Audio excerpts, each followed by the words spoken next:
कच्छप अवतार। कूर्म अवतार को कच्छप अवतार या कछुआ अवतार भी कहते हैं। कूर्म अवतार में भगवान विष्णु ने क्षीर सागर के समुद्र मंथन के समय मंदर पर्वत को अपने कवच पर संभाला था। इस प्रकार भगवान विष्णु मंदर पर्वत और वासुकी नामक सर्प की सहायता से देवों व असुरों ने समुद्र मंथन करके 14 रत्नों की प्राप्ति की। इस समय भगवान विष्णु ने मोहिनी रूप भी धारण किया था। इस समय भगवान विष्णु ने मोहिनी पद्म पुराण ब्रह्मखंड 8 में वर्णन है कि इंद्र ने दुर्वासा द्वारा प्रदत्त पारिजातक माला का अपमान किया तो कुपित होकर दुर्वासा ने शाप दिया कि तुम्हारा वैभव नष्ट होगा। परिणाम स्वरूप लक्ष्मी समुद्र में लुप्त हो गई। विष्णु के आदेशानुसार देवताओं तथा दैत्यों ने लक्ष्मी को पुनः प्राप्त करने के लिए मंदराचल की मथानी तथा वासुकी की डोर बनाकर क्षीरसागर का मंथन किया। मंथन करते समय मंदराचल रसातल को जाने लगा तो विष्णु ने कच्छप के रूप में अपनी पीठ पर धारण किया और देव दानवों ने समुद्र से अमृत एवं लक्ष्मी सहित 14 रत्नों की प्राप्ति करके वैभव संपादित किया। आइए जानते हैं कूर्मा अवतार की रोचक कहानी के बारे में। पुराणों के अनुसार देवता और असुरों में युद्ध होता रहता था। सभी देवतागण युद्ध में असुरों द्वारा पराजित हो गए और परेशान होकर भगवान विष्णु जी की शरण में गए और देवतागण ने भगवान विष्णु से कहा, आपके श्रीकमल चरणों में हमारा प्रणाम स्वीकार करें। तब भगवान विष्णु ने देवताओं से पूछा, आप सभी देवतागण इतने परेशान क्यों हैं? तब देवताओं ने उत्तर दिया, हमें असुरों ने युद्ध में हरा दिया है, तो प्रभु असुरों से जीतने का कोई उपाय बताएं। तब भगवान विष्णु बोले, देवगण आप सभी समुद्र तट पर जाकर असुरों से समझौता कर ले और मंदराचल पर्वत को मथानी बनाकर वासुकी नाग से रस्सी का काम ले। तब पर्वतों से जड़ी बूटियां हटाकर समुद्र में डाले और असुरों के साथ समुद्र मंथन कर ले।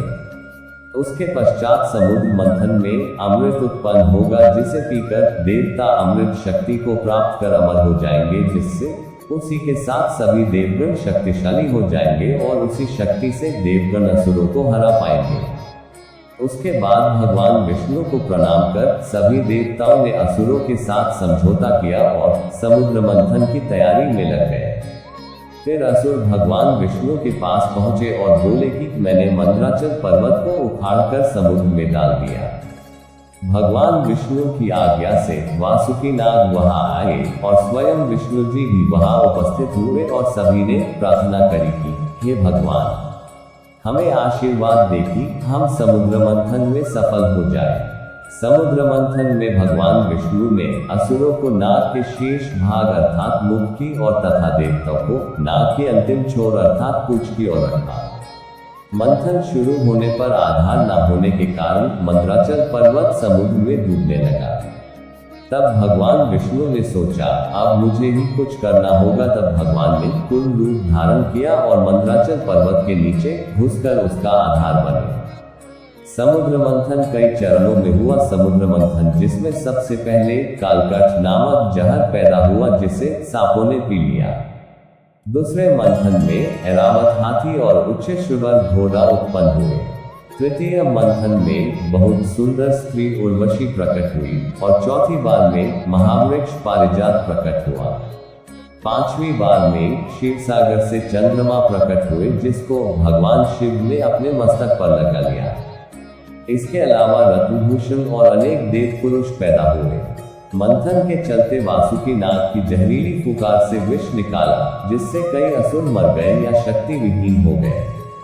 उसके बाद समुद्र मंथन में मां लक्ष्मी जी उत्पन्न हुई, जो भगवान विष्णु के हृदय में विराजित हुई। इसके बाद क्षीर सागर से अमृत का घड़ा लेकर भगवान धन्वंतरी प्रकट हुए। तब असुरों ने कहा कि देवताओं ने धन संपत्ति की स्वामी लक्ष्मी जी को विष्णु जी के पास जाने दिया, इसलिए हम ये अमृत लेकर जा रहे हैं। तब भगवान विष्णु ने एक सुंदर स्त्री का रूप धारण किया और असुरों के पास गए। तब असुरों ने कहा, वह क्या सुंदर स्त्री है, यह तो बिल्कुल लक्ष्मी जी की तरह है, हमें ये स्त्री ही चाहिए। स्त्री के मोहवश उन्होंने अमृत का कलश जमीन पर रख दिया। तभी भगवान विष्णु ने वह घड़ा उठाकर देवताओं को दे दिया और कहा कि असुर स्त्री के मोह के कारण अमृत को भूल गए हैं, तो देवगण आप सभी इस अमृत का पान कर लें। अमृत पीने के बाद देवताओं ने असुरों को युद्ध में हरा दिया। इस प्रकार भगवान विष्णु ने देवताओं के भले के लिए समुद्र मंथन किया और कूर्मावतार लिया।